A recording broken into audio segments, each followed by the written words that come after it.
ఫణి, మొన్న వచ్చినప్పుడే మీ ఇంట్లో వాళ్ళందరూ పరిచయం అయిపోయారు. ఎవరెవరేంటో నాకు తెలుసు. మళ్ళీ నువ్వు కొత్తగా పరిచయం చేయాల్సిన అవసరం లేదు.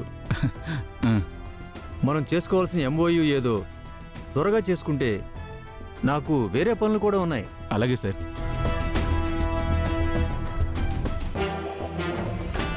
ఉరోసి, నేను ప్రిపేర్ చేసిన డాక్యుమెంట్స్ తీసుకుని రావా? ఓకే.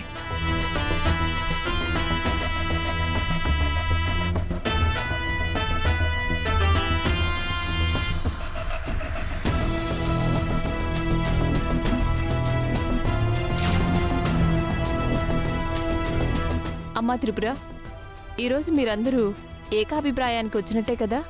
మీకు ఎలాంటి డౌట్స్ లేవు కదా? మాకు ఎలాంటి డౌట్స్ లేవండి. మీలాంటి పెద్దవాళ్లతో చేతులు కలపడం కోసం మేమంతా ఎదురు చూస్తున్నాం.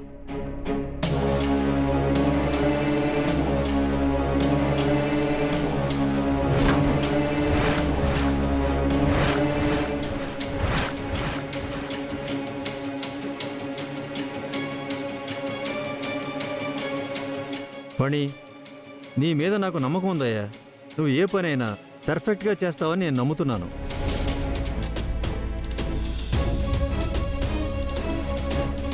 ఫణి, మళ్ళీ డాక్యుమెంట్స్ అన్ని చెక్ చేయడం ఏంటి? అంతా టైం వేస్ట్. మీ షేర్ హోల్డర్స్ అందరూ ఒకరి తర్వాత ఒకరు సంతకాలు పెట్టేస్తే ఆ తర్వాత నేను కూడా సంతకం పెట్టేస్తాను. అంతటితో మన టైఅప్ అఫీషియల్ అవుతుంది.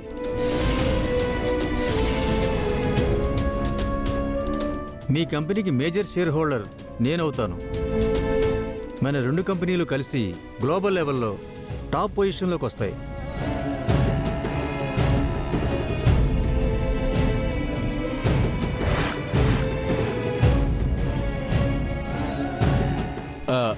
పెద్దమ్మా, రా పెద్దమ్మా.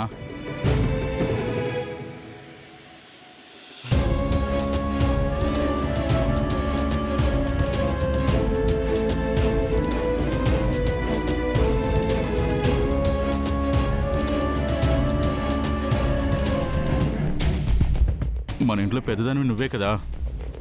నీ సంతకంతోనే ఈ మంచి కార్యం మొదలు పెడదాం పెద్దమ్మా. నాతో ఎందుకు లేరా? మొదట మీ అమ్మా నాన్నలతో సంతకం పెట్టించు. అదేంటక్క అలా అంటున్నావు? ఈ ఇంట్లో ఏ కార్యక్రమం అయినా నీ చేతులతోనే కదా చేసేది.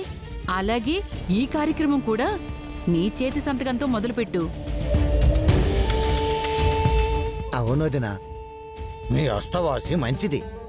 మంచి కార్యక్రమాన్ని మీ మంచి మనసుతో స్టార్ట్ చేయండి.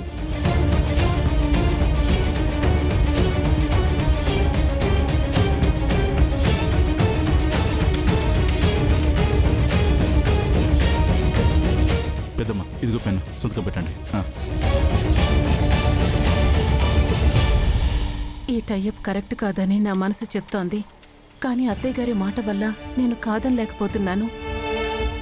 అత్తయ్య గారు, సంతకం పెట్టండి. అమ్మా, నువ్వు సంతకం పెట్టొద్దమ్మా.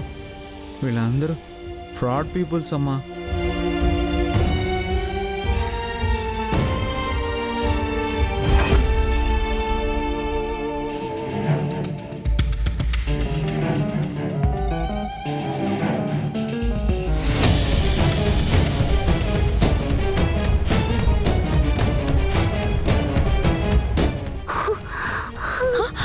గాయత్రి, గాయత్రి, గాయత్రి, ఏమైంది? గాయత్రి, గాయత్రి, గాయత్రి, అమ్మ గాయత్రి, ఏమైంది? త్రిపుర, నువ్వు వెళ్ళి మంచినీళ్ళు తీసుకురా. గాయత్రి,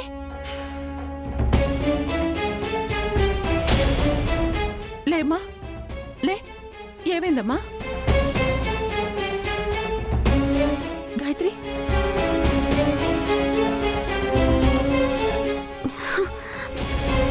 ఇదేంటి బుస్సు ఈ టైంలో ఇలా పడిపోయింది? ఏమోని, దీనికేమై సచ్చిందో. ఓ, గాయత్రి, కొంచెం వాటర్ కొంచెం తాగమ్మా. తాగు. అయ్యో, గాయత్రి, గాయత్రి,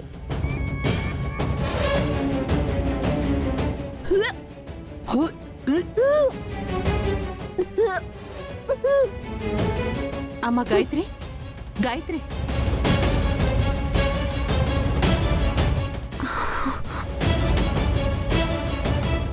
డాక్టర్, నేను అనంతని మాట్లాడుతున్నాను.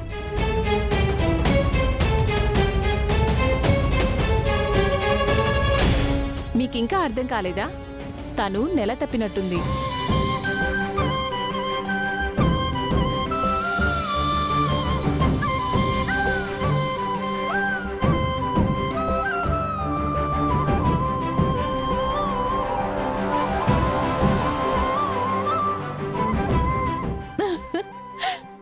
జీతి ప్రెగ్నెంట్ అవ్వడం అంటే అవ్వడానికి వీల్లేదు. నేను కానివ్వను.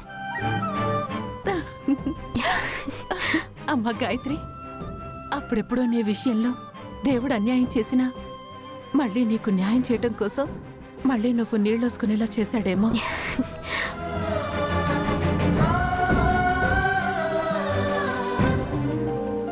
లారీ పాప, త్వరలోనే నువ్వు ఆడుకోవడానికి గాయత్రమ్మ గారు చిన్న బేబీని కనిస్తారు.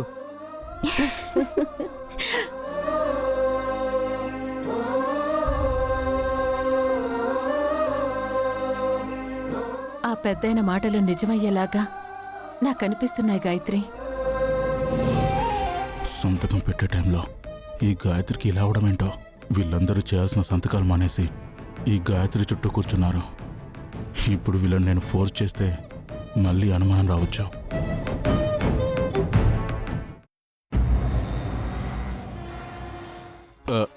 సార్, మీరు కూర్చోండి సార్. కూర్చోండి మేడం.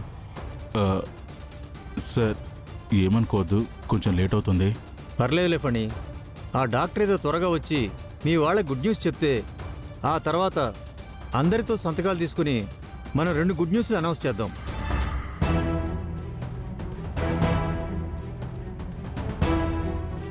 రండి డాక్టర్. నువ్వు కూడా వెళ్ళవే. ఆ, సరే అలాగేలే. వెళ్ళు వెళ్ళు. ఆ, ఆ, ఆ.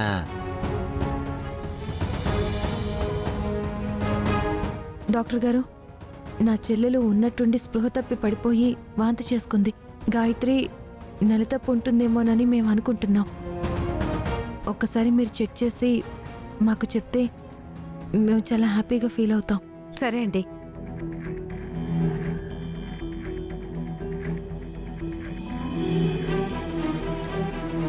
నువ్వు వెళ్ళి కాఫీ తీసుకొని రామ్మా.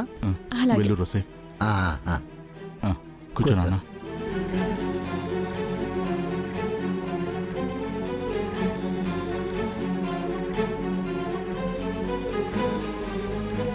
అనంతబాబు గారు, గాయత్రమ్మ గారు ప్రెగ్నెంట్ అని డాక్టర్ గారు చెప్తే మీరు నాకు పెద్ద పార్టీ ఇవ్వాలి. అలాగే కిట్టయ్య. త్వరలోనే మళ్ళీ ఇంట్లో వారసుడితోనో వారసురాలితోనో సందడి ఉంటుంది.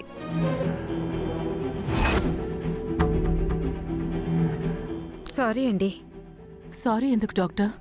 ఈ అమ్మాయి కడుపుతో లేదు.